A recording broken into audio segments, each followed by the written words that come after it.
Welcome back, Questers. Tonight, greatness returns to the show.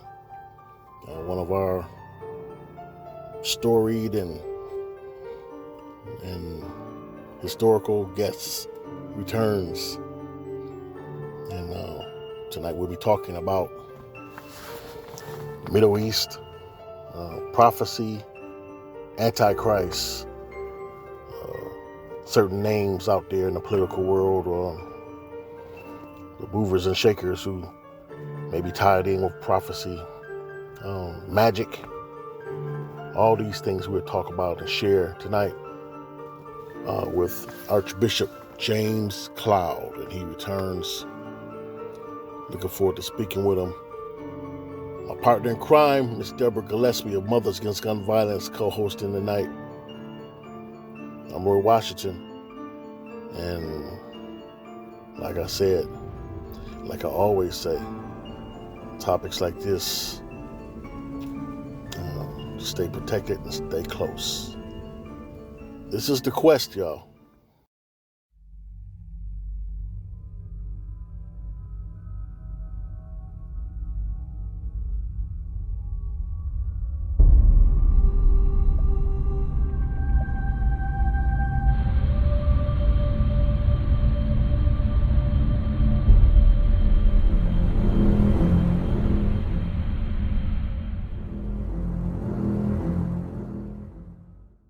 Benefits that I deserve. How you doing?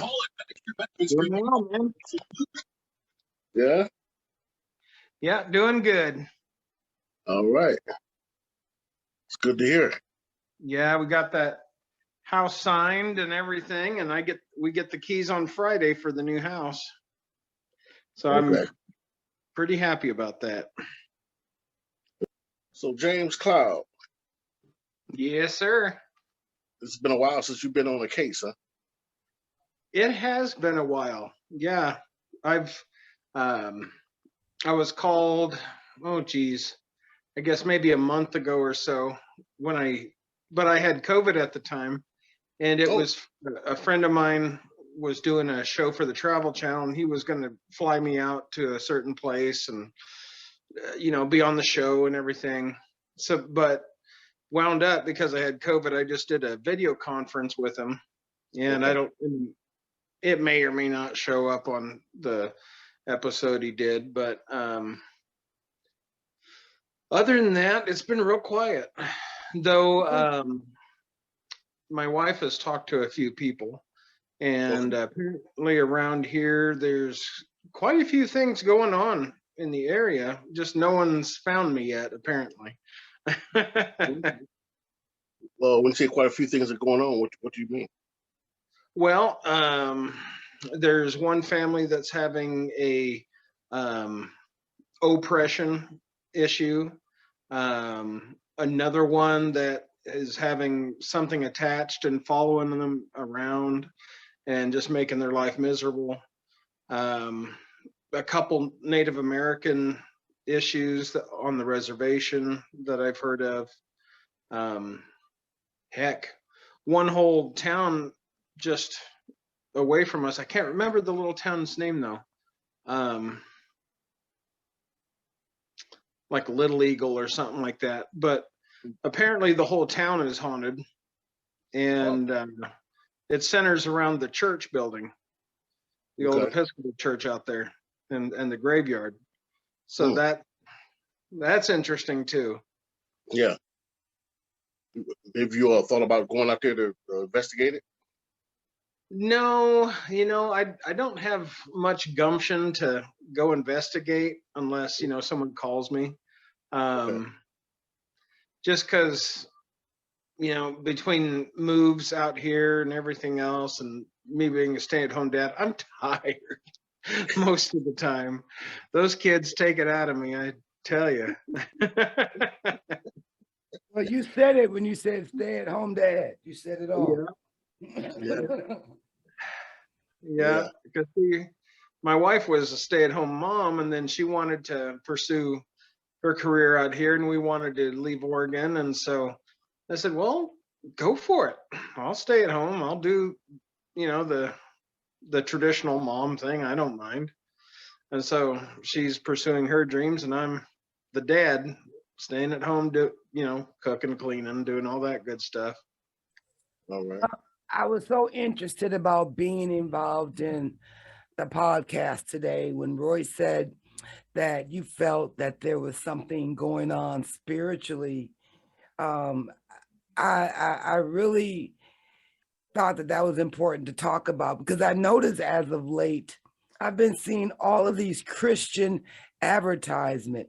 If you need to connect with God, tune in to here. If you want to connect with the afterlife, tune in to here. And they've never been this prominent on TV as of late, but I've seen numerous of them. And it's like the commercials are becoming more and more. So what sparked you to what would you say led you to have this, I guess, this intuition today? Well, so it's multi-leveled, which is good. It fills airtime. That's always a positive on a podcast. But it is multi-leveled. So as far as the prevalence of, connect to your loved ones, connect to the afterlife, connect to God, that kind of stuff, those type of things naturally and effortlessly come about as people are more fearful. They need that reassurance. They want to connect with God. They want to connect with mom or dad that's passed away or something like that. So they seek out these people more often for that purpose, to give them some comfort. And so, a lot of these people are vultures making a quick buck. And so they take advantage of it and, flood the market with, the psychics, the mediums, the have your best life now kind of preachers, and all these things that basically give you the warm fuzzies and the cuddlies, but you pay out the pocket for it. But it's fear. It's a fear-based response, and it's a fear-based market, if you will, for a lot of this stuff. And the government puts out just a ton of fear. A lot of their narratives around COVID now are starting to break down, as a lot of stuff is coming out about Fauci and gain of function and all that.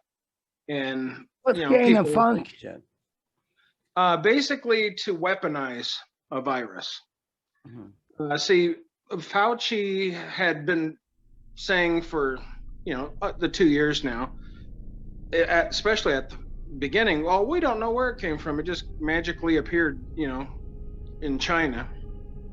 Find out, he helped fund the gain of function research for the coronavirus. Him and his buddies at the CDC, NIH, I think it is. But then, of course, the Chinese labs, we're all in on it, and basically trying to create a super virus to weaponize the coronavirus. And they'd been working on it for quite a while. I think some of the documents said like 2015 or something like that.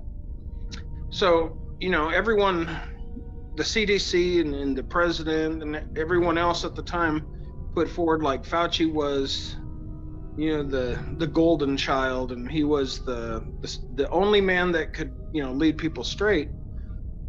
Now, come to find out, he's the one that funded to make it into a biological weapon. And the government's known this the whole time. But the recent release of military documents from DARPA, which is the military special weapons, black projects type thing, they released the documents that they had been tried to get involved with this with Fauci, and they said, no, it's too dangerous. There's too many risks. And so Fauci and his buddies went to China. Okay, that's what I was going to ask. You answered it. So, because I was going to say, wasn't the government aware of it? But you're saying that they were, but they turned it down, and that's why they went to China. Yeah, Yeah. But then you know there's questions that have to be asked. You know, Yeah. so why currently, now that all of this is exposed, why isn't Fauci in prison? You know, if he was part of the financiers of this weaponization of coronavirus, he's guilty of murder. I'm sorry, he's a murderer, or at very least an accomplice to murder, because of the weaponization of this virus, which in and of itself, they had to do some backroom deals to get around biological weapon laws, international law. You can't make the biological weapons like that anymore. But so that's a great question. Why didn't the United States persecute Fauci and his cohorts? Well, it's a calculated risk. I think to some degree they were hoping they could capitalize on it and hit unknown enemies, perhaps. But then you bring in the Great Reset with Klaus Schwab. You bring in the World Monetary Fund. You bring in all this other stuff that's gearing up for a reset, as they call it, of the governments, the money systems, the socioeconomic systems, and they have said very plainly that coronavirus was a great excuse to get the reset going and to make it quick. So, you know, I'm naturally suspicious, and so in my mind, I'm like, okay, there's more questions that need to be asked. You know, whose hands in the cookie jar, and is it a fear campaign to get people? You know, the folks at the top create chaos, and then they swoop in to save us from the chaos they created. Right. And then it creates this, we trust them more because they can save us from this problem. Well, they created it in the first place. Right. And then it's this circle, you know, and then the hook gets deeper in the fish's mouth with each go around. And by the time you know it, you've swallowed that sucker hook, line, and sinker, and they got you. So it sounds like it's a web of manipulation and brainwashing. But very much so. But my thing is, then, based on what you said, the government had to be, you know, in cahoots with them in order to look the other way. Sure. But you got to keep in mind with the government compartmentalizes really, really well. And so not many in the government have to know to get a deception of this level going. In government, there's an idea of a need to know, and those outside of specific departments have zero need to know, and so don't ask, don't tell. You know, they're not going to squeal about a project of any flavor outside of their small cabal. And so all you need is a few bad apples, and they can streamline pretty much anything they want to streamline, especially when you dip into the dark monies that aren't accountable to the Congress or Senate. Remember, you were talking about someone that you were watching as far as your dark horse for this Antichrist type figure. Who was that, and what's he been doing lately? So that was it's Trump's son-in-law. I forget his name. Boy, I can't remember his name now. I got his face in my head, but not the name escapes me. But he was the one that was wheeling and dealing the Mideast. Kutcher, yeah, Kushner, yeah, Kushner. Okay. Yeah, that's the guy.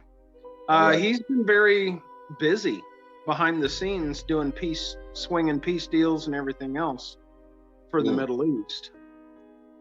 He didn't stop when Trump left office, and which I can understand, because apparently he's very, very good at bringing people to the table.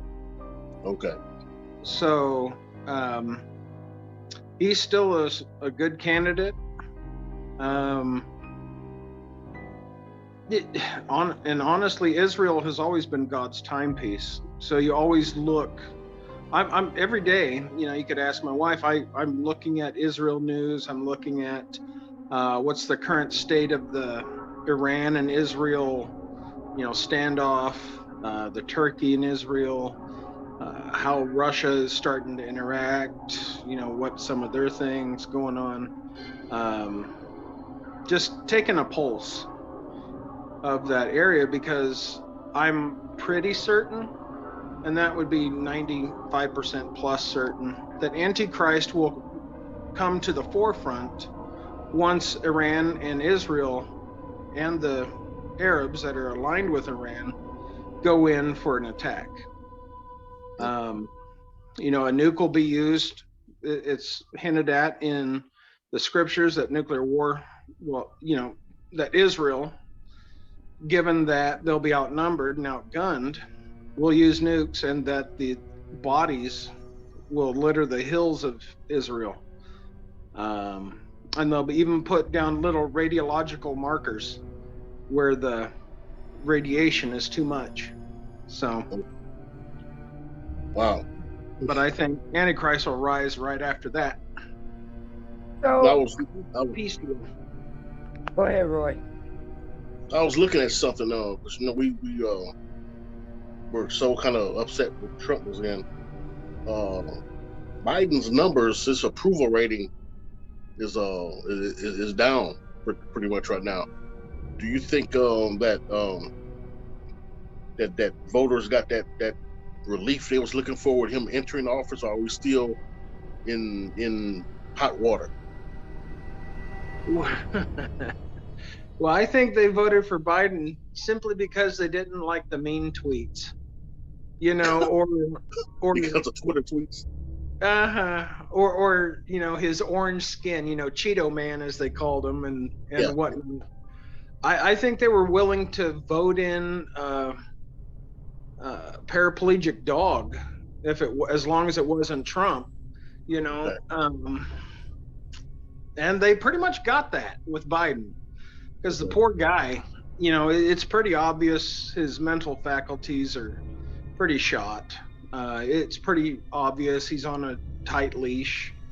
Someone said he's the most scripted president in our generation, meaning he can't be left to his own devices to go off script. It's off script. We could end up anywhere in the conversation. Huh? Sure. Yeah. I've seen some of his ramblings, and you're just sitting back. One part of me wants to laugh, but the other part, the mental health piece, goes, my God, the man has at least mid-grade dementia going on, because you can see the way he walks. It's a shuffle, very indicative of dementia. Mm-hmm. The way the confusion, the forgetting, all indicative of dementia. And the poor guy, even though I don't like him, I don't wish any bad stuff on him. Right. It's just sad to see really anyone go through that, because it's a terrible disease, but it's obvious that that's what's going on. And then Harris, she doesn't even show up for most things these days. So it's where's she at? I thought that with this, she would, in a way, kind of rise up to be kind of a star, a new shining star on the political front. But I don't see or hear from her too much at all. No, and the only time you really see or hear from her is when she's trying to backtrack something she goofed up. So, wow. President, vice president train wreck is what they should be collectively called. But, at the end of the day, God is still in control. It doesn't matter really who's at the lead, Right. because all things work toward his plan. Even the demons have to coordinate with him on what they do and what they can and can't do. So even when there's demonic activity, it's still well within God's plan. So, I had to look up this because I thought I had read it somewhere when you talked about Kushner. It says here, and this is from The Conversation. 5 Things to Know About the Antichrist. It's by Philip Allman, the University of Queensland, and he's on his podcast and writing The Conversation. It says here that according to him, Daniel, the Antichrist will be a Jew from the tribe of Dan and born in Babylon. Now, when I read that before, I really thought that meant literally, but after you suggesting Kushner, Babylon could mean born in a very unholy place, and we both know he is Jewish. I mean, it just made me think of that. I just wanted to throw that out there. well, and the tribe of Dan bloodline is an important part because it's the corrupted bloodline. It's the hybrid between angels and men. It's the Nephilim bloodline. The tribe of Dan was completely corrupted. That's why you don't see the tribe of Dan in the 144,000 in the book of Revelation. You see all the other tribes, but not Dan. It's because the blood is corrupted. And unfortunately, I have that one line of the tribe of Dan in me. And also, but I have the tribe of Judah, Levi, the actually Aaronic bloodline from Aaron himself, and then Benjamin and Joseph as well. But Dan is part of that intertwining for me. And the easiest way to know when you have the tribe of Dan blood in you, and it doesn't matter what race you're from, because by this time it's went into all bloodlines to some degree, is 6 fingers, 6 toes, polydactylism. That is a sign of the Nephilim bloodline. And my uncle he had to have I think an extra finger chopped off or something. People are like that, but sometimes they be really, really small, but they have that extra digit. Yeah, you're absolutely right. It says here that he will be brought up in all forms of wickedness by magicians and wizards. I can't see Kushner, unless that's another metaphor, meaning for people who were born to privilege. Otherwise, I don't see that part fitting him. What do you think? So the magicians and the occult, so boy, that's a whole other podcast. The magicians and occult is very, very prevalent in governmental circles. I mean, it is hardcore present. Even from politicians that would claim to be Catholic or whatever else. The influence of Satanism, I mean, and not just Church of Satan, because that's just an excuse to party. I'm talking literal Luciferianism, has been a part of the American experience since Weishaupt brought it in early 1800s, I think it was. And so that's a whole other bag of craziness, but real at the same time. But yeah, it is highly likely that anyone in any major governmental position is involved in the occult to some degree. So it wouldn't be that far off base.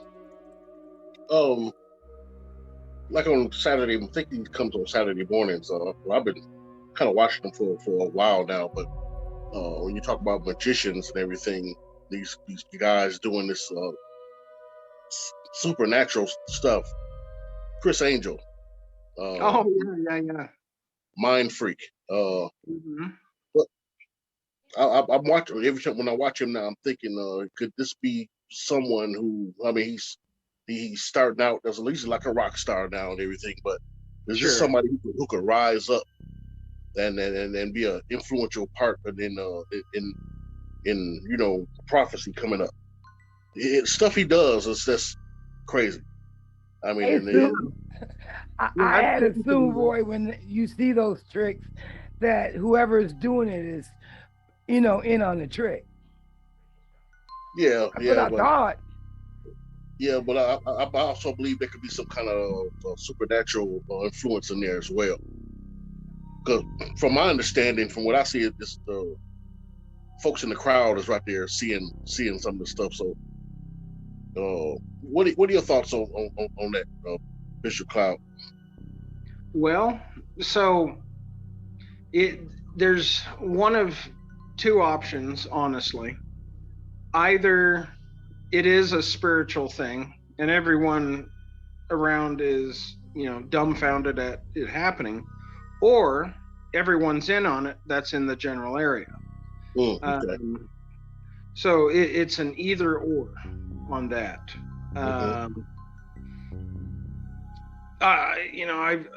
I've seen some of the magic tricks.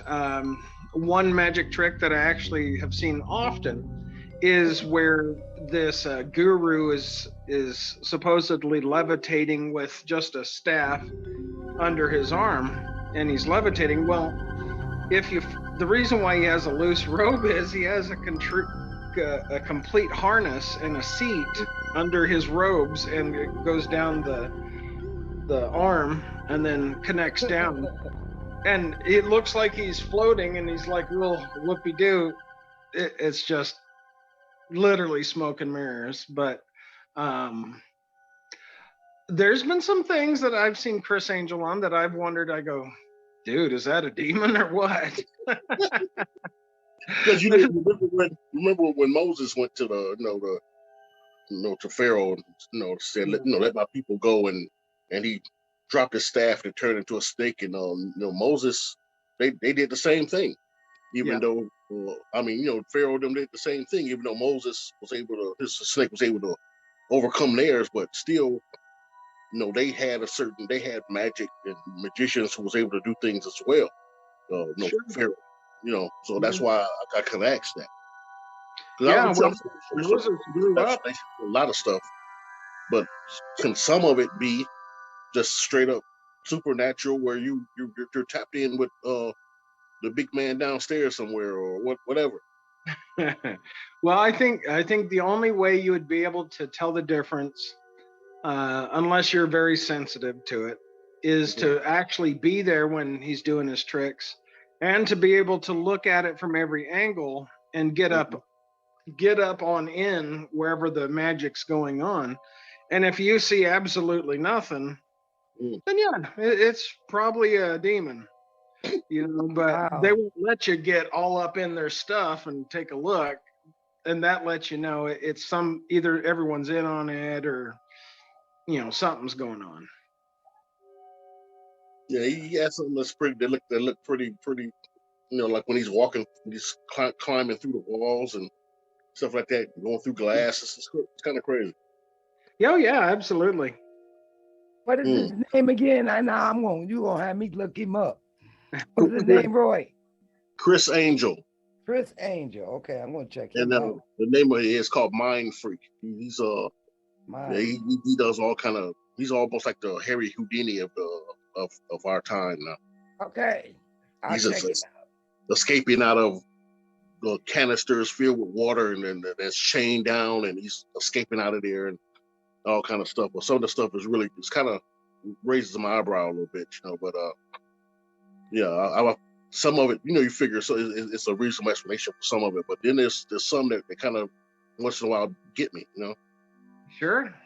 Dr. James, do you think, I mean, I don't know, it could be something somewhere in the Bible that talks about it, but can Satan give you power to do? Well, yeah, because it's going to be after you shoot the Antichrist in the head, it's going to heal. So yeah, he can. And I just answered my question. I just remembered that. It's gonna heal right away. Yeah, so I guess he can give you that kind of power, Satan. Sure he can. Sure he can. You know, it gets into a lot of interesting aspects of even, medicine, other things that supposedly folks are getting from like aliens, but I think a lot of it is demonic, honestly, because I think we tend to have this very narrow view that angels and demons are just spirits, and honestly, that's not the truth. Right. And the reason why, I mean, a very simple example of why that's not the truth is that in Genesis 6, the Watchers, the sons of God, came down from heaven, bred with the women, and created the Nephilim. Now, just looking at that from a biological standpoint, a dog and a cat can't make it, have intercourse and create a dog cat, or a hybrid, or even us and say an ape or a monkey. We can't have sex with them and create some weird hybrid. Right. We could probably do that in a lab, but nothing legitimate, no legitimate offspring. Right. However, and that's because we're not close enough genetically to them. Even the apes, even though we share a lot of DNA, we're not close enough genetically to have any offspring with them. Right. Now, the sons of God, the Watchers, are close enough to us genetically that we could have babies with them. Right. So, a lot of people are saying, that there was a documentary that I recently saw, and that matched a lot of what I've studied, that I've heard from personal things, heard from others in the know, that match up, that the coming deception is most likely a multi-pronged deception, where they're going to have the grays, the little dudes, be the bad guys, good cop, bad cop kind of motif. And then the Nordics that look like, white, blonde hair, blue eyes, are the good guys, and they're taking care of the grays and putting them down, going to give us medicines and knowledge and 0 point energy and all of this, so we don't have to rely on fossil fuels and everything else, blah, blah, blah. Okay. But the kicker is they preach a different gospel than the Bible. And St. Paul warned that even if you encounter an angel and they preach a different gospel than what the gospels are, to count them as accursed. Right. In other words, demonic. Mm-hmm. A lot of the things that we're, again, getting the occult, the alien thing, and that's a big thing now. The government has admitted, yeah, there's that, finally. Mm-hmm. But that's all part of the plan too. But you have the occult, you have the alien piece, you got the Great Reset, you've got all of this, and the single world currency going, cryptocurrency is going to be the thing for the future of currency. You can see that on multiple magazine articles, from Forbes to Money to all of the retirement plans. They're even offering it in retirement plans now. Sure. And see, none of it is happenstance. None of it is coincidence. Right. And they want to make sure every hook is in for each individual down the line, no matter young, old, white, black, gray, purple, whatever. They want to have small and great with the hooks, and Right. this is the way you do it. Right. You hit them, like going back to the beginning with the fear campaign. You instill the fear in the people, and then you present a solution. Oh, it's magic. We have this magical solution, like the vaccines were supposed to be. Right. Oh, you'll never get COVID after the vaccine. You get the vaccine. Oh, you got COVID. Oops, I guess it doesn't work as well as we thought. We got to get all these boosters. Yeah, and you're triple vaxxed and you're still getting COVID. It's like, oy. But that's the way these guys work. That's the way these guys work. Oh, get back to the DNA thing one more time. One more time. We were talking about tigers and lions. They've created the liger. Yeah. So they have been successful in some areas as far as bringing two species together and Sure. and creating something. Well, they're both big cats. It would be like a extremely big. Huh? The liger is extremely big. I don't even know how that sucker could run down anything. Oh man. Yeah, but a liger is akin to the offspring of, say, a Caucasian and an Asian. Since the lion and tiger are both large cats, it stands to reason that they're close enough genetically that they could produce an offspring, even if it's rare. Mm-hmm. But it's the differences in humans, white, black, the Asian, Russians and Italians, or there's differences and similarities, and you create the hybrid folks between the different races in humanity. But you can't get a human to hook up with a silverback gorilla and out comes, Auntie-M or something. I'd be screwed up. But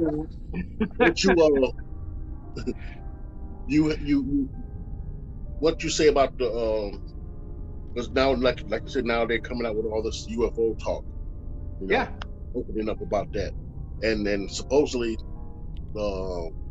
here and there, humans have been abducted and maybe bred with some of the aliens, and now we have hybrids living among us, supposedly. What's your thoughts about that? Well, it happened in the scriptures. Yeah. So why shouldn't it be continuing on now? But in the scriptures, what do you mean? Angels and humans or aliens and humans? What do you mean? Well, the things that we're calling aliens are the angels and the demons. Okay, and the demons. Yeah, we're just using a different name for these guys. Okay. Yeah, it's the same old game from time immemorial. Okay. The ancient alien guys aren't all that far off, because the sons of God and the Watchers did come to Earth and give us all sorts of technology and knowledge, and even down to mascara, of all things. If you look in the Book of Enoch, it taught how women to paint their eyelids, which is really weird. You would have thought, of all things to teach, it's painting the eyelids, but it's to make them more attractive, and maybe the angels liked it that way, and so that's why Genesis 6 happened. They couldn't contain it any longer or something. Okay. But they were just too darn pretty at that point. But who knows? But that, like Miss Gillispie, darn pretty. Yeah, there you go. What did you say? I say too darn pretty, just like Miss Gillispie. Well, thank you. But what I was thinking of when he said that is, if we were all made in the image of God, even the angels must look like us, but are stronger. and can do things that we can't do. Right. Absolutely. Mhm. The scripture says we're made a little lower than the angels, Right. and it's not so much that we're inferior. Our current assignments put us a little bit lower, but then once we get our glorified bodies at the resurrection, the scripture says, don't you know that you'll judge angels? Which implies that we are going to be above the angels. And we will probably be at the level of what's called the divine council in Psalm 82. So the old divine council basically screwed up, started siding with the wicked and the rich. And so God says, well, like men, you'll surely die. And so he cursed them, stripped their immortality, and they're still around. And most folks call them the Gregori or the Watchers, that divine council. And that's why Lucifer was involved in that to a degree, even in the book of Job, going back to the oldest written book in the Bible, and that's the book of Job.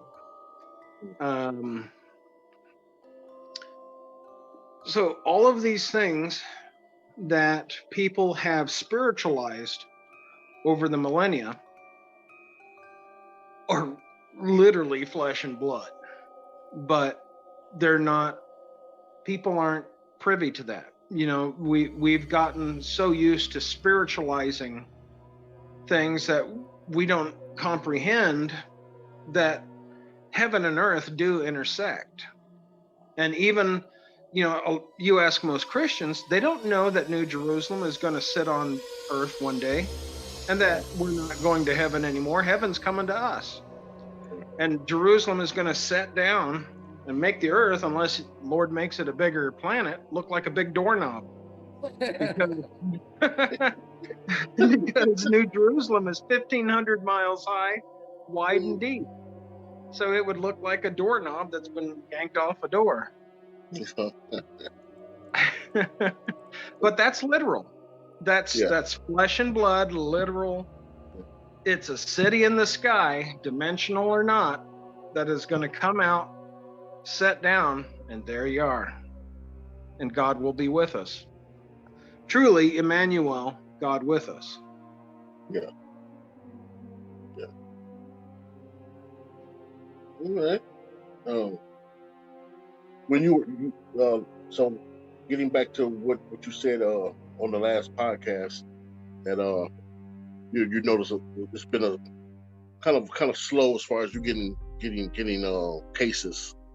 Yeah. Do you think down here that maybe that realm is gearing up for something big, and you all gonna just be overtaken with cases all at one point, or what are your thoughts on that?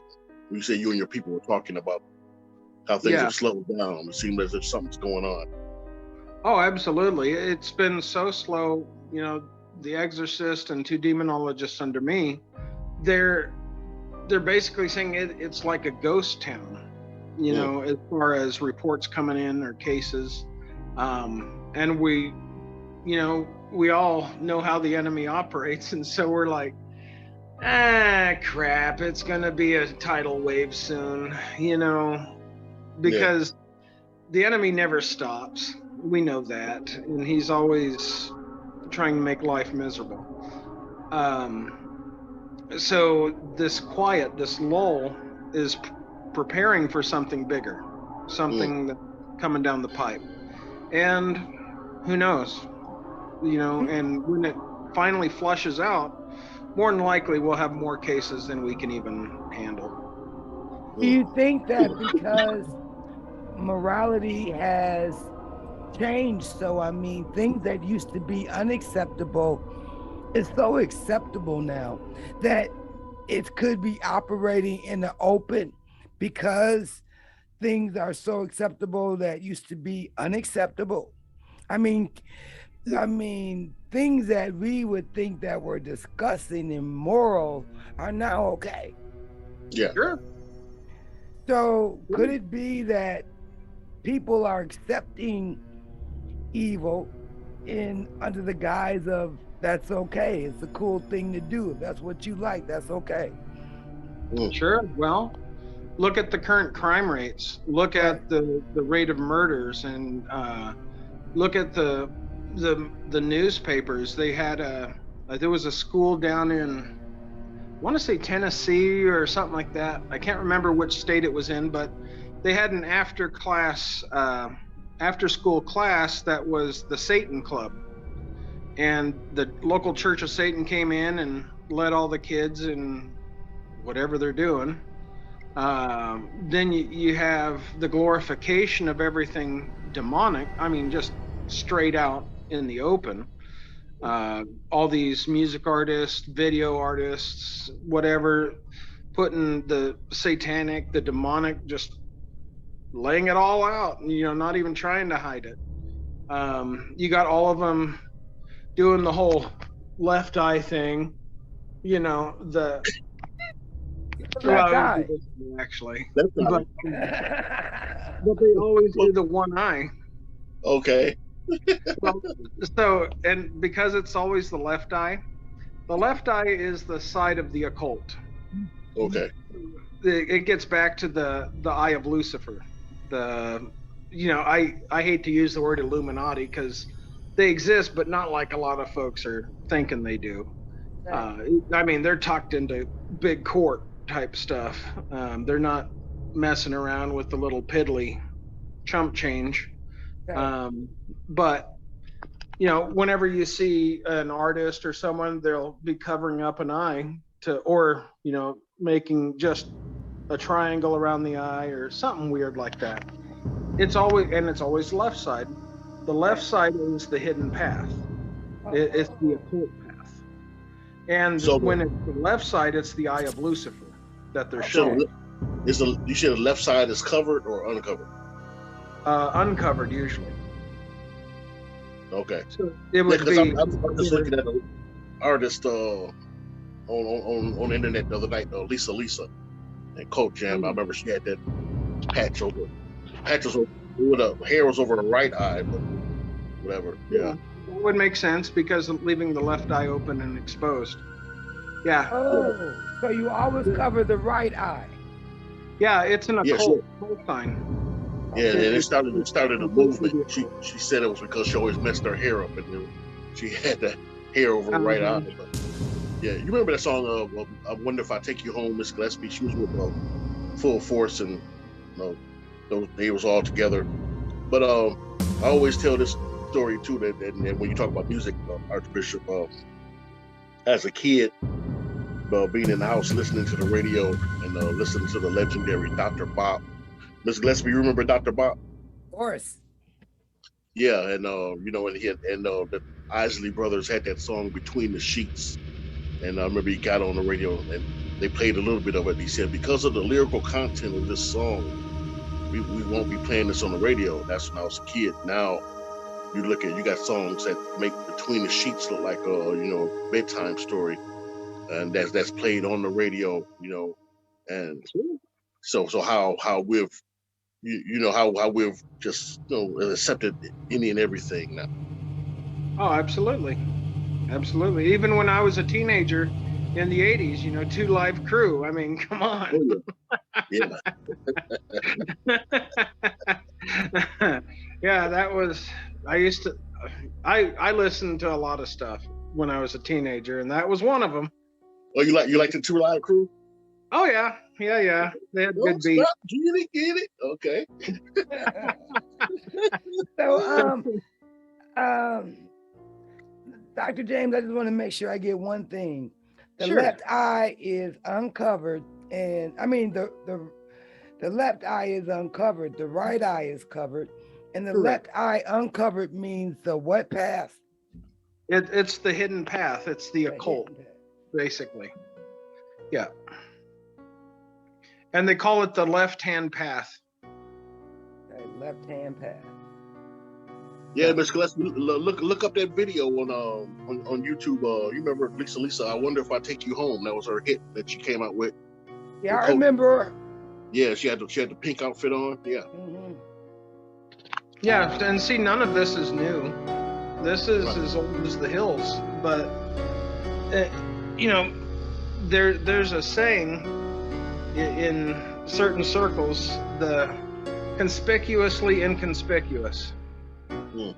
You know, the the obviously hidden, the things that are just right in front of you, people don't Right. see. Right. But it has a broader meaning. Statue of Liberty, big one. Eiffel Tower, big one. I mean, even the layout of Washington, D.C., big Yeah. one. Conspicuously inconspicuous. You know, I mean, it doesn't take a rocket scientist to add 1 and 1. And Right. so folks just are so, the biggest problem right now in the modern world is that people are so darn focused on themselves. You know, oh, I gotta do this for the family. Oh, I gotta do that. I gotta do this. I just want to go home and watch Netflix and chill or whatever it is. You know, I just want to have some drinks and go to sleep. They don't take the time to look outside of their little bubbles. And that's the biggest problem. That's the biggest inroad for any major deceit plan. And the people in the know it, because most people don't pay attention to things around them, and so they can lay as many traps as they want. And as long as the talking heads on the TV pop a smile, they can tell them almost any lie, and they'll be like, "Oh, okay, that's what that means." You know, they don't. People don't take the time to look deeper. If they did, their world would change. Their paradigms would completely shift. But people do not look, you know, and if they look, it's usually some weird thing that's meant as a propagandist piece. And so they're like, oh, God, that's happening. So, it's meant to veer off and keep people occupied with a silly thing rather than what's actually been going on. Again, like the magician and the pretty girl. You watch the pretty girl while the magician does the trick. Mass media, the government, all world governments for that matter, all play the same game. And so when an event happens of any flavor, you need to be looking behind the scenes and ask who, what, where, why, and to what extent. You know, common, basic, investigative questions, and then search it out. You know, I don't know if it's just a defect in modern people, or if they truly just don't give a flip, and they just like whatever, go about fun. You know, doesn't affect me. Yeah, it kind of does. When the crap hits the fan, dudes, it's gonna affect you. So you might want to head out of the sand, kind of thing. Yeah, because I know this. Like I was talking to this young lady at work, and she's always so deep into her cell phone. She's a security guard with us, but she never looks up. Any kind of danger or whatever to walk up, and should be none the wiser. You know, people approach the desk and she never looks up to greet. You know, she's just always on that phone, just head down. And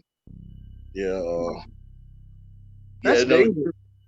James Gillespie's husband was talking about that the other night. Me and Gary, we was talking about how this, and he said he noticed how I'm always watching the who's coming in and all that, and he's the same way. And we was talking about that, and we was all at an event a couple of days ago. So yeah, I feel you on that, Bishop. Yeah. Hey, I see them to the extent where they're driving, texting and driving and watching their phones. So yeah. It's crazy. Yeah, that's why I gotta pray every time I get behind the wheel. Me too. Ooh. Me too. Man. Yeah. I tell you, phones these days are shackles, and they shackle the mind and spirit. Yep. So you don't pay attention. They were saying that each time that you use your phone, especially within one of those apps. It sends a signal to the brain that, believe it or not, they say is addictive. Sure. And the more you use it, the more addictive it becomes. Mm-hmm. Oh, Yep. wow. Yep. It's the old reward system in the brain. It's the same system that gets activated when a person uses drugs or Yep, alcohol. that's exactly what they said. Yep. Yep, exactly. Yep. Yep. And of course, casinos use it all the time. Mhm. Ooh, pretty lights, I win, even though you lost 10. Right. Oh, I still win. No, you really didn't, but okay. Right. Well, Archbishop, it's been great talking to you. Always great talking to you. Sure has. Always great talking to you guys. You know, check out I just released the last one we did, the wrestling thing, and it's in 2 parts. I'll send you the link. But yeah, it came out pretty. I tagged you in it though. Anyway, on Facebook. Okay, awesome. It came out pretty good. I wish you had been there for that discussion, Ms. Gillespie.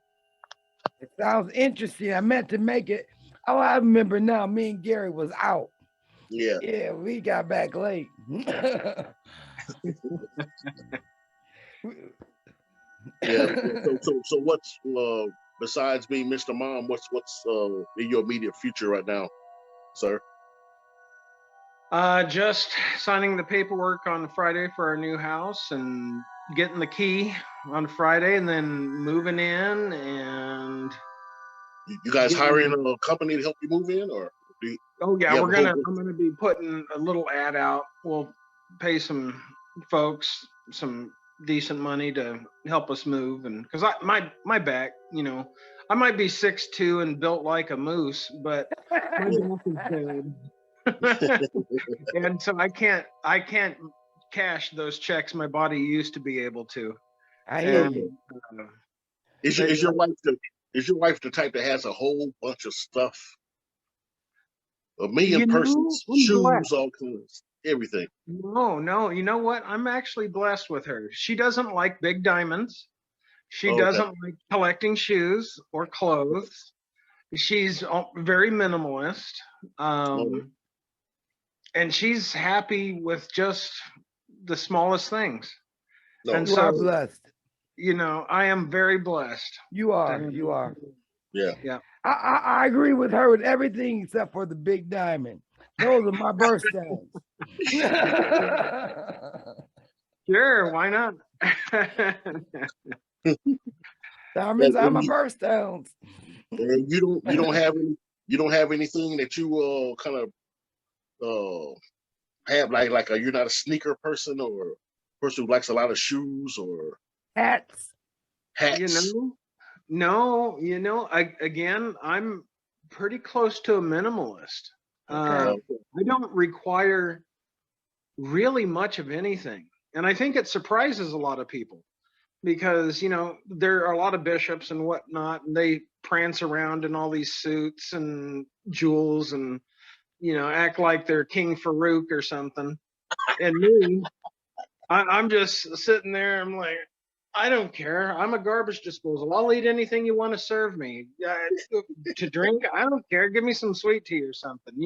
It's like, I don't care. I really don't care. And I need very little in life. And maybe that's why I'm really happy with life, because I like don't that. require much. Thank God. And one last thing, Archbishop, look at Miss Gillespie's chair right there. Don't it look like she's sitting on a throne or something? It does. I like it. Yeah. Yeah. It's one of those big wicker, I think, or wooden wicker. Yeah. Love it. Yeah, but it's so spread out. I mean, that's all one chair, Miss Gillespie? It is. Hey, it's cozy. Gary got his chairs. Is that wide too? Is what now? I'm sorry. Is Gary's chair that wide as well? Yeah, I don't know if this is the king or the queen, but both of them are equally as wide, except for one it goes over like this. Oh, wow. Mm-hmm. How cool is that?